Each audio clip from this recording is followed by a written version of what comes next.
tout de suite vos chroniques locales, Enzo et Garance. Et c'est toi, Enzo, qui va commencer. Tu vas nous présenter ta chronique. Je te laisse la main. À toi de jouer. Alors, moi, je voulais parler du début de saison de Montauban en top 14. Donc, le promu Montalbanais vit un début de saison compliqué en top 14, seulement 13e et barragiste.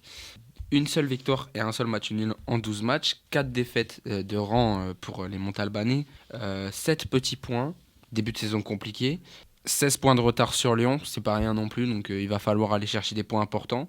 Les Montalbanais finiront la phase allée du championnat samedi prochain contre le Racing 92 et commenceront l'année 2026 en accueillant Clermont, où ils avaient perdu 84-31 à l'aller, puis se déplaceront à Perpignan et recevront Bordeaux pour finir le mois de janvier.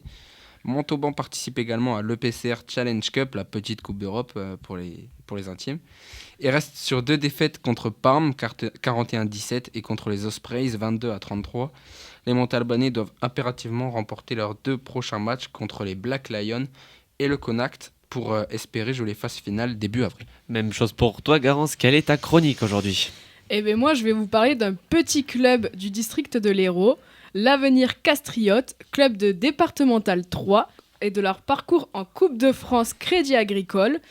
Ce club de départemental 3, l'Avenir Castriote, a réussi à se qualifier au 6e tour de Coupe de France, qui était même le petit poussé de cette compétition jusqu'à ce tour, qui se sont fait sortir par une équipe de Régional 1, le FC de Rive, dans un match où le score était seulement de 3-0. Dans un match très très bien et très amené même de cette équipe de Castries, alors qu'il y avait quand même 6 divisions d'écart. Mais avant de se qualifier à ce 6e tour, ils avaient déjà réussi à sortir une Régionale 1 Frontignan, une Régionale 3, une Départementale 1, une Départementale 2 et une Départementale 4.